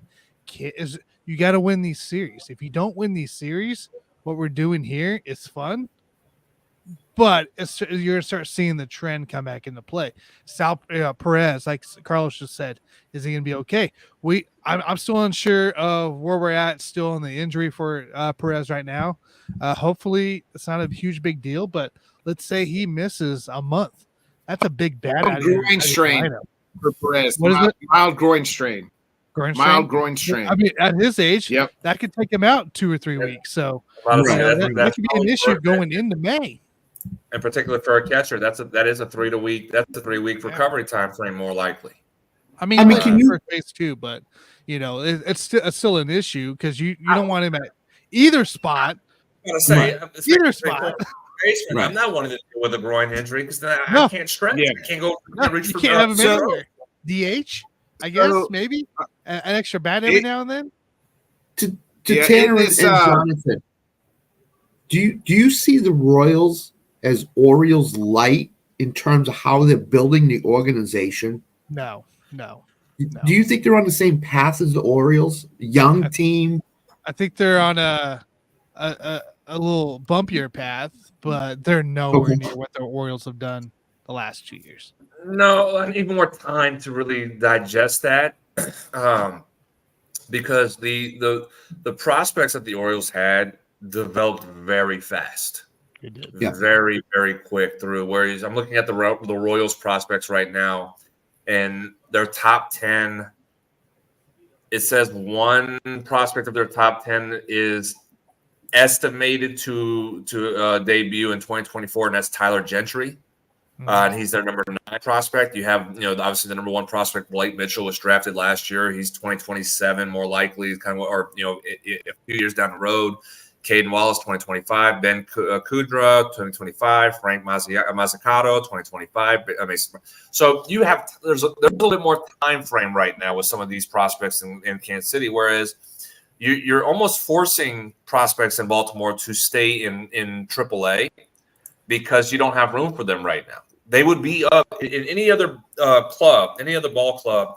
We talk about some of the Baltimore Orioles prospects already in the big leagues. It would already be done. But because they are still so young in a lot of areas, and they have players who are their position player wise are good, is the reason why you had Jackson Holiday start in AAA. You have Corstead stay in AAA. You have a couple other guys, a couple others that were out there that are still in AAA right now, waiting to be getting the call. That's not the Royals right now. The Royals are still years away from seeing the fruit of their labor of their prospects get the opportunity to get that call. They're not quite there yet. So no, I'm not putting them at the level of the Orioles with their prospects, with how their development is right now, just because the speed of the development is different from what Baltimore had to where Kansas City is right now. What you're seeing on the field today is literally the last 4 or 5 years worth of prospects that we've been grooming. Not necessarily Bobby Witt. Bobby Witt's been phenomenal, of course, but you're seeing a little bit more young guys finally coming up, but there's still the big talent pool that's still way down there, and it's still, like you said, it's still a few years away before we actually see anything of it. Yeah, Perez is said Royals were like, nah, you're not playing today. So What sounds what- like wait, it what? doesn't sound like a little article I read here. What'd you say, Nick? What? You broke up. I said Perez said he wanted to play today, but the Okay. Royals were like, you're not playing. So it's day to day. It's like a Yelly injury right now. It's day to day. Wait to see how it goes. I think you'll probably see him Yeah. DH the next few days. Yeah. Hey, Kind of get all I himself need to back. see is May 3rd, 4th, 5th. I need to see him on May 6th, May 7th, and May 8th when the Brewers come in town to Kansas City, and I can go watch Sal Perez and Christian Yelich and play together, and Jackson Churio. That's all I want to see is Sal Perez is then. So, get I healthy, mean, man. I could almost see Perez take almost take the rest of the week to use to recover, because again, the groin injury for the position that he plays, regardless of it, even if you DH him, you're talking about a lot of stress and strain on the leg, and so Yeah. Oh, missed.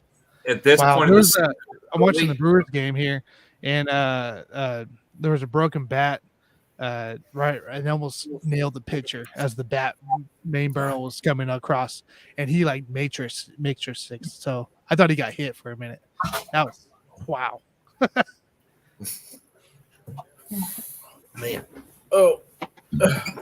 Well, Jonathan, I've seemed to weather the missing Shane Bieber storm decently well. Not great, but decently well. Not yet. Yeah, not yet. But they got a little. It was fun to watch Mr. X Factor Curry get out there today and show his stuff. He's been locked up in the team hotel, and I was curious if your thoughts on him.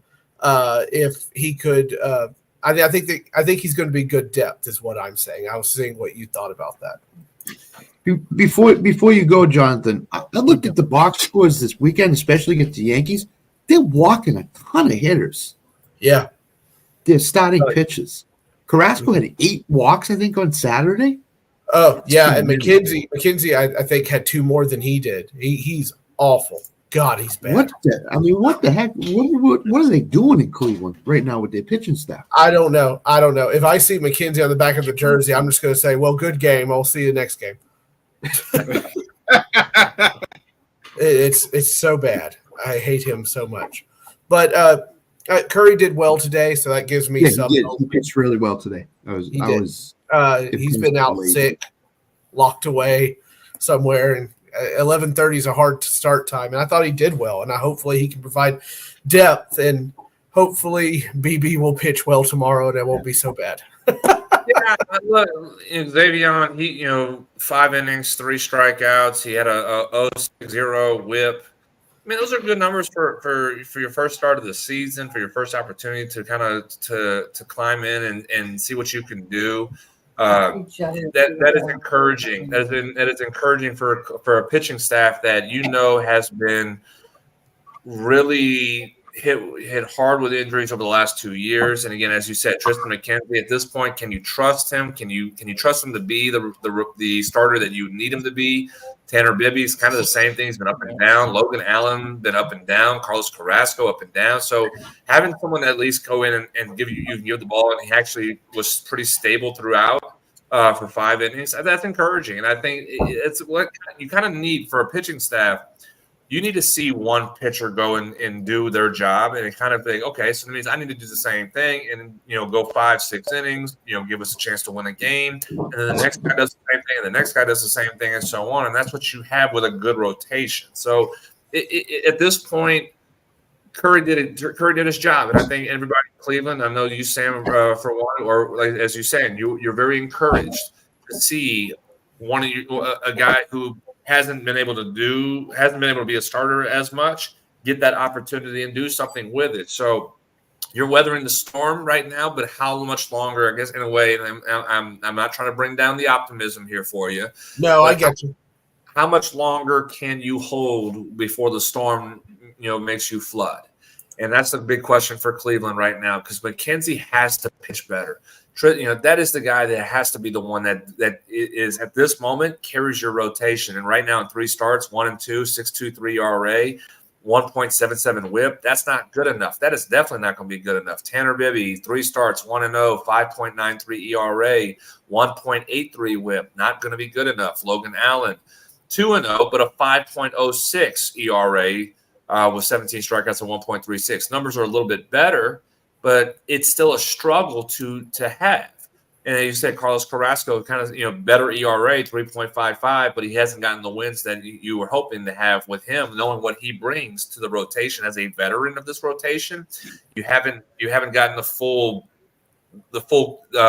pizzazz to it yet. So that's where you're looking at and trying to find somebody and plug in somebody to help you and keep you afloat. Much like as we talked about the Atlanta Braves, they're just going to throw names out there right now because they have the leisure to do that, because you have a Max Fried, you have a Chris Sale and Charlie Morton and Ronaldo Lopez. You can throw one guy a week and just say plug in somebody and go do his job. Give us 4 or 5 innings, because the next night we're going to give the ball to Max Fried, we're going to give the ball to Chris Sale, we're going to give the ball to Charlie Morton, and we know they're going to go get 6 innings and they're going to give us a chance to win a ball game. For the Guardians, you don't have that mindset of consistency to say, well, yeah, we'll throw the ball to Xavier Curry. If he does well, great. If he doesn't, oh well. We have somebody in line that's going to keep us afloat until we can kind of rotate from there. Everybody has to be able to do better, and that's the big question mark with that staff is will they figure it out? Because patience is running thin. I'll tell you this, and I'm Sam, you can agree with me or not. Patience is running very thin with Tristan McKenzie now. You don't have to go very far to see that. I'll tell you that. My patience isn't running thin. It's damn broken. Okay. If, like I just said, if I see McKenzie out there, I'm just going to say, well, it was fun while it lasted, and walk off. Because the guy just can't do it. He's just not doing it. Which at some point you almost have to ask, at what point do we move him into the bullpen? And just say, maybe you're a bullpen arm. You pitch 1 or 2 innings, and then go from there. So maybe at some point that kind of helps his career, and he can be more consistent that way. But you're going to keep throwing. I mean, hate to say it for you, Sam. You're going to keep throwing Tristan McKenzie every 5 days out there because you don't have much to go on to really to take his spot away and throw someone else out there right now. Goal. Yep. I feel like every team's got a pitcher like that, Sam. We got a guy, and the Cubs got a guy in a reliever whose name's Kakasis or whatever, and they keep running him out. And by God, you might as well just shut the TV off because it's over after that. That was kind of my point to Scott over the weekend, and he's talking about hey, Braves. The Braves are vulnerable. The Braves are there. I'm a little bit worried about what the Braves are. My argument to that was, look at all the pitching stats per team right now. They're not good. Like I said, you have 6 teams that have an ERA below 3.5. You have 16 teams that have an ERA above 4. Half of Major League Baseball has their team ERA above 4 right now. Yeah. So if you have, at the moment, 3 weeks into a season, if your team has pitching problems, it's not the end of the world right now. You can figure it out and muster it to put together a plan here in April that you can survive with for a month or 2 until you get to the deadline. And then if you're a team like the Braves, or if you're a team like Orioles, I'll throw the Orioles out there because a contending style team, you can make a move to at least try to help strengthen your pitching staff and build from there. So there's no reason to panic right now, 3 weeks in, if pitching is a struggle, because everybody's dealing with it right now. Yeah, I just think the reason I said they're vulnerable is because right now they're vulnerable. If teams don't get them now, as the season goes on, they're going to just – once May 1st comes, if the Braves are hitting on all cylinders, you're not going to be able to stop them if you're in the National League. So teams need to figure a way to beat them now, because as the season goes on, they're just going to get stronger, and they're just going to have things figured out. So that's why I think they're vulnerable right now to a point. But I think in 2 or 3 weeks, if you don't get them now, you're not getting them. I mean, just as a point right now, I mean, you threw Bynes for 4 2/3 innings, and so far you've had Aaron Bummer, Pierce Johnson, AJ Minter hold the Astros at bay, to 3 in a matter of 3 innings, I guess, during that time frame so far. 2 and a third innings. You've had 3 hits, no runs. Only 2 strikeouts by Bummer, Johnson, and Minter during in the relief. Only 2. They're putting the ball in play, but they're again, you're making plays. You're able to get weak contact and make plays behind you, and go from there. You have a chance to win a ball game despite throwing a kid who only went 4 2/3. So I agree with you. I do agree that this should be a time where the Phillies. This should be a time where the Marlins, if the Marlins were actually what we expected them to be at right now. If you're a wild card team, in the Central or in the West, and you want to make sure that you get yourself a chance to compete with either one of the teams out in the East, this is your chance to do it. So I agree with you 100%. Yeah. But I'm not in panic mode right now as a Braves fan, just because of the situation that we're in, where a lot of teams are in that with their pitching right now. Yeah, I'd say the worry meter for me went from 0 to like maybe 2 at most with the Braves. But again, they're vulnerable right now. I mean, as any team is. Everybody's vulnerable Cleveland. right now. Yeah, like Cleveland. Cleveland's very vulnerable right now because their stud pitcher is down for the year, and they don't have much to replace him with, if anything. So, hey, Jonathan, it looks like Verlander could be making his comeback, making his debut this weekend for the Astros. What's that do for the Astros? I know we talked about it a little earlier that they're struggling. It looks like they're going to lose to your Braves tonight unless something changes here in the next, 2 innings. But what's that do for a team like the Astros? They got the pedigree. You listed off all the names. But what's that do for them to know that they got, even though he's 45 years old, Jonathan Verlander coming? I mean, he's the only person in the world that's older than Scott is Verlander. What's that? I don't really know what it does. I don't know what it does for the Astros right now because, again, as you said, he's in his 40s and coming off of an injury-riddled season last year after another injury-riddled season just a couple of years ago. Are we expecting Verlander, the Cy Young, and one of the better pitchers of this generation? God, I don't see why that's a realistic option to view. I mean, Jonathan, we said it on the baseball show. We talked about the Mets last year. If they figured that Scherzer and Verlander were going to help cure the ills, 2 40-year-old pitchers, they're sadly mistaken. And ideally, he hit the ball right now. Ideally, you'd like to have Verlander be your number 4. Essentially, in a way, what Chris Sale is supposed to be for the Braves. You just put him in there and say, "Hey, go give us 5 innings and give us a chance to win a game when we turn the ball to the bullpen over." That's kind of what you were hoping for Verlander. Verlander has to be the savior of the Astros and their pitching staff. Things are a whole lot worse than you expected them to be. And I think that's what I kind of have a feeling that's what they're looking to hope to get out of him is to be the savior. But that's a 42-year-old. I think he's got to be 42 right now. A 42-year-old Justin Verlander should not be viewed as a savior of a pitching staff. And my daddy always told me you shouldn't want 41 to see what fills up faster. 41. God. Yeah. As strange as this sounds, the Astros, there's a chance they miss the playoffs this year. There's a chance they don't make it. Hey, it's an early month crazy. Yeah, let's get talking.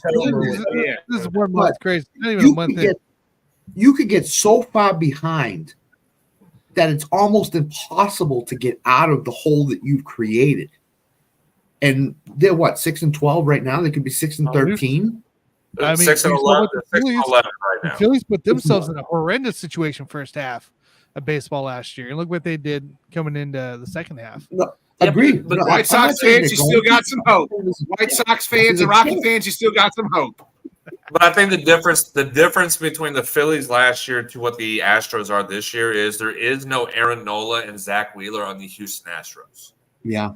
You don't have what's his name? He's hurt. Valdez or remember Valdez? Yeah. Who was very inconsistent last year too. 2022, yes, he was really good in 2022. 2023, he was not as good. Christian Javier, not as good last year in 2023 that as well as he was in 2022. And he's Ramel Blanco is carrying that staff right now. So, Who saw that coming? There's no. I mean, again, Phillies have two aces. I mean, Nola and Wheeler would be an ace on any staff. You know, they have two aces. The Astros don't have that right now. So I think I kind of agree. We could really see the Astros miss the playoffs. I think that's pretty light. Even I know it's so early on.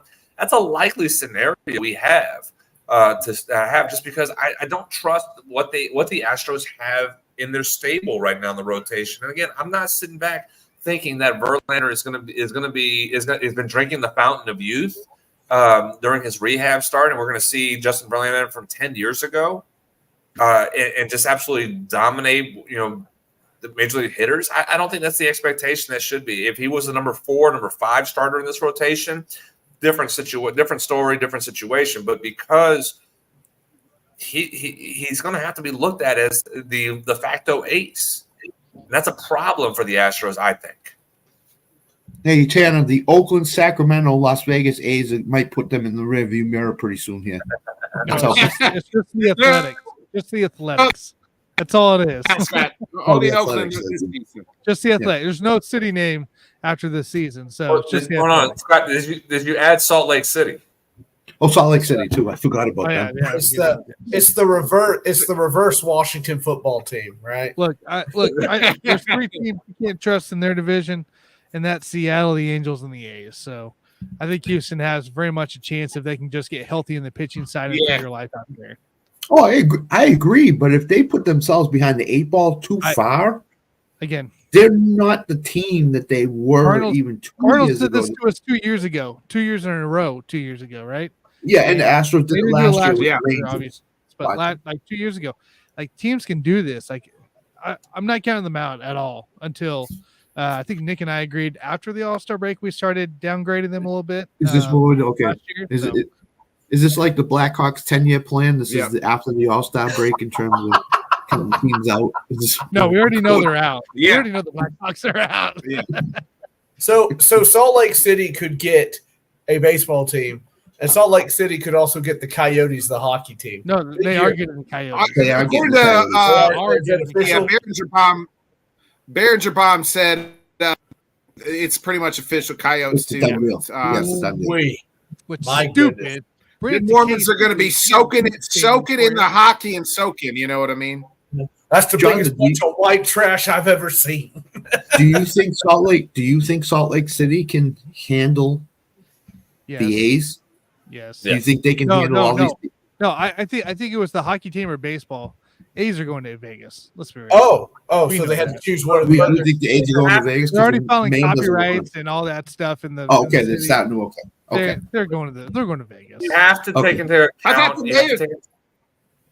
You have to take into account that the court hearing that's handling this situation in Vegas with the A's right now. That is a serious situation that you could likely see go against the A's and make them have to pay a good portion of the stadium, in which we already know the owner, John Fisher does not want to do that. He wants the city to pay majority of the stadium, whether it was Oakland or Vegas. And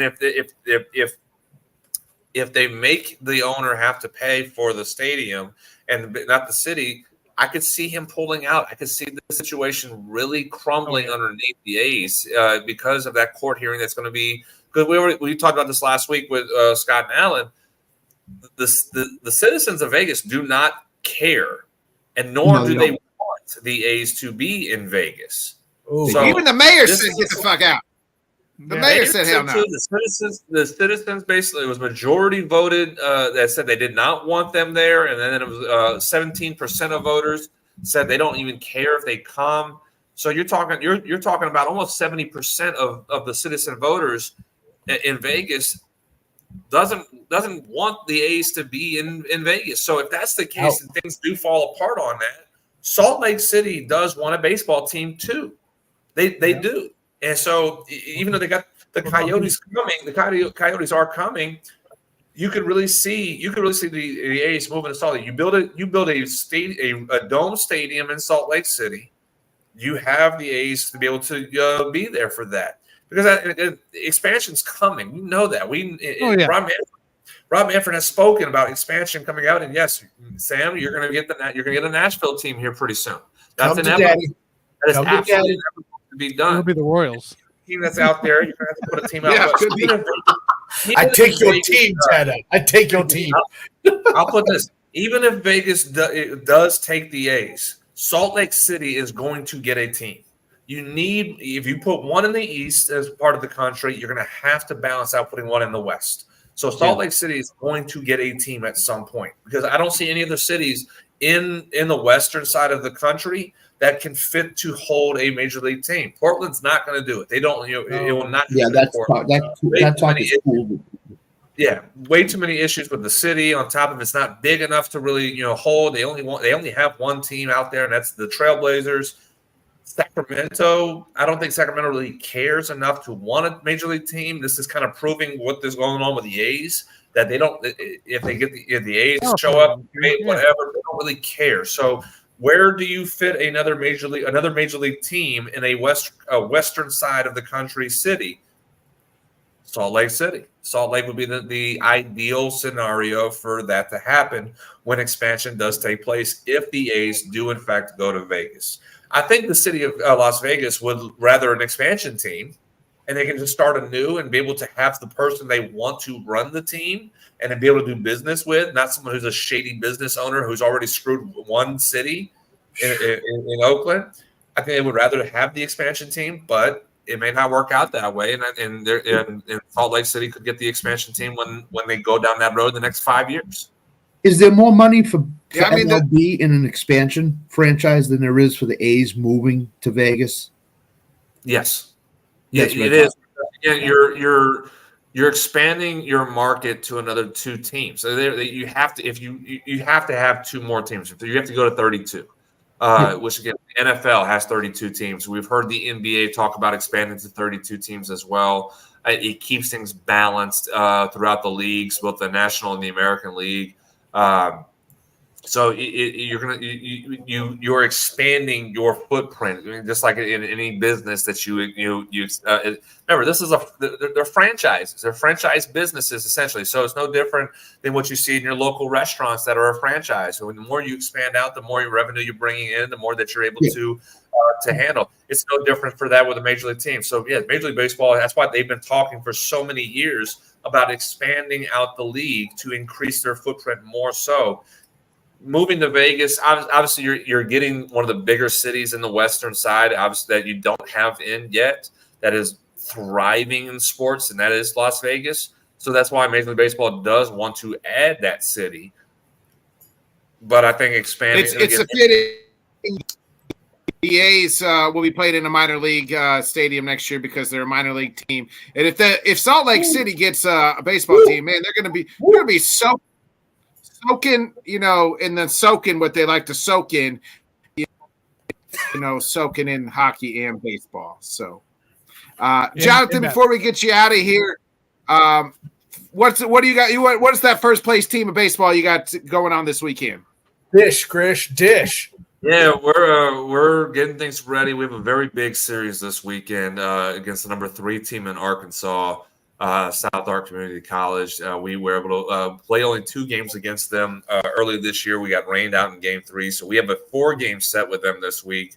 2 on Thursday at a neutral site, and then 2 at their place on the road on Saturday. So this is a very big weekend for us. This is South Ark. For those who don't know the junior college level of baseball, this was the team that represented our conference in the JUCO World Series in 2023 last year. So this was we were able to win both games, the 2 games that we did play earlier this season against them. We have some momentum going. We just got a good sweep this past weekend of a conference opponent, another big one, and so we're riding high right now. We're pretty healthy as well. We're looking really good. I think we're very confident going into this weekend. So this is, and we know what this means. If we're able to win this series, we control our destiny to claim the top spot going into the conference tournament in 3 weeks. And so, hell yeah, we have to do is do our job. That's what we keep on. We stress to these boys more than anything else. You don't have to do more than what you have to do. Just go and do your job. If we do our job, we handle business. We will be able to be successful in getting ready for our conference tournament later on. Love it. Love it. Hell yeah. Tanner, Best of luck to you guys. The LTS Gold.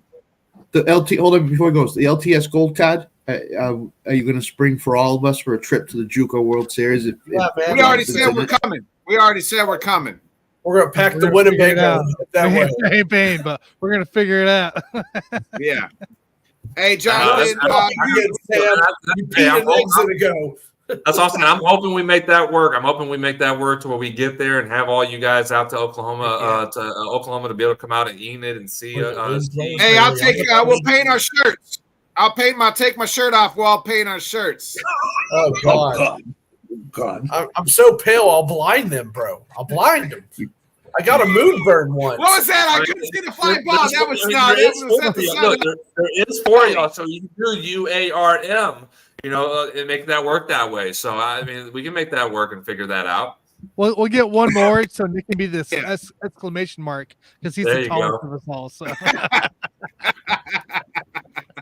Hey, Jonathan, you did your job tonight, coaching us up in baseball. Best of luck to you guys this weekend. Can't wait to hear about it next Monday. Appreciate you, brother. Good luck, buddy. Appreciate you guys, as always. Good luck, Jonathan. See you.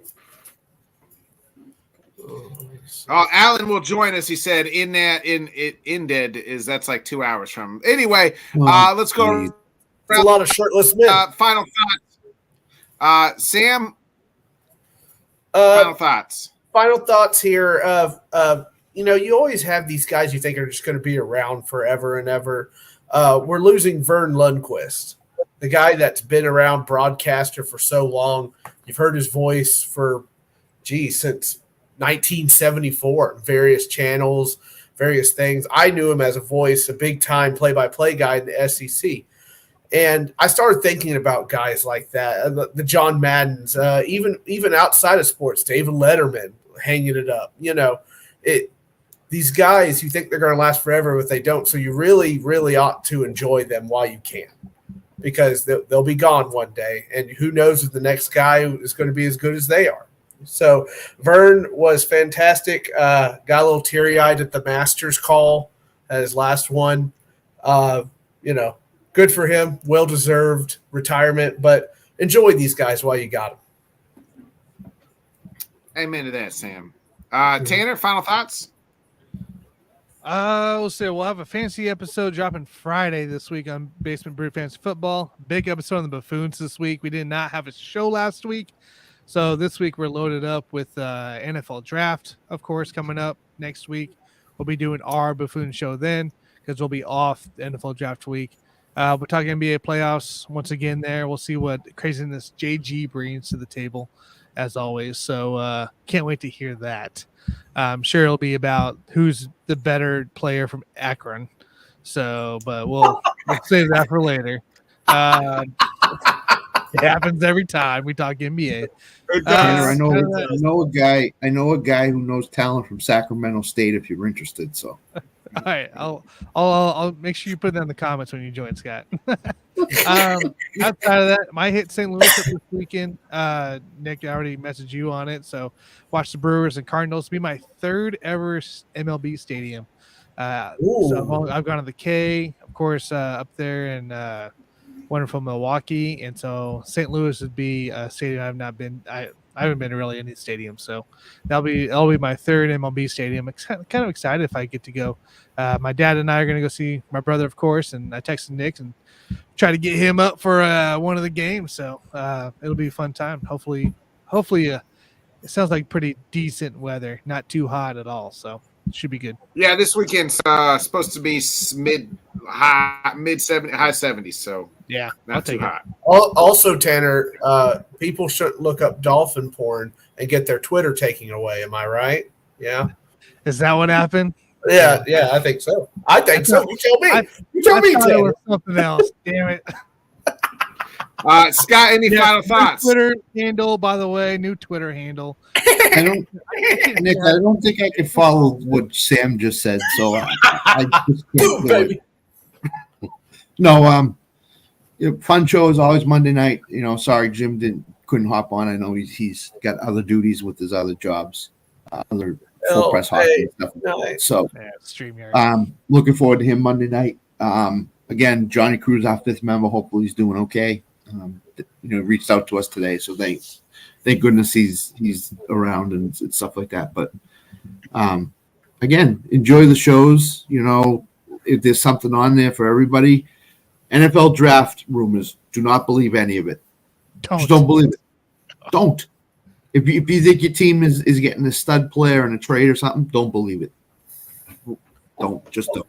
Just wait it out. Yes, draft talk. Wait until your team picks, or wait until the trade becomes official, and then believe it. Until then, don't. Yeah. Unless it's coming from Rap Sheet or Shefty. That's it. Or Sam or Nick or Tim, then you can believe it. Yeah. Please check out my episode I did with Real Fresh. The Bodkin Show. We talked a little bit of UFC 300, his Steelers, his Blue Jays. Talked a little bit of everything. Please check that one out. Other than that, it was a great night of UFC fights. So we'll be me and Will will be talking UFC post 300 show Wednesday night at 8:00 Central, 9 Eastern. So can't wait to sit down and sorry to those people who had the Gaethje fight going full length. Sorry. Yeah, I know. I did. Oh yeah, do that. Yeah. Well, the over under, I think it was 4.5. So the over hit on the round. So they didn't go 4.5, but the full length missed it. Incredible. Unreal. That's a $300,000 knockout. Yeah. Incredible. It was a great night. Nonetheless, we'll be back. The LTS show will be back on Thursday, 8:00 Central, 9 Eastern as well. So be a friend, tell a friend, folks. Like, subscribe, share. Thanks for tuning in. We'll see you then. Tanner, hit that outro, and y'all have a good night. You don't know where to go. Why don't you go where fashion sits? Putting on the Ritz. Thanks so much for joining. Sorry, you guys, you us, lose 3 out of 9. Until next time, let's talk sport, friends. Thanks for watching.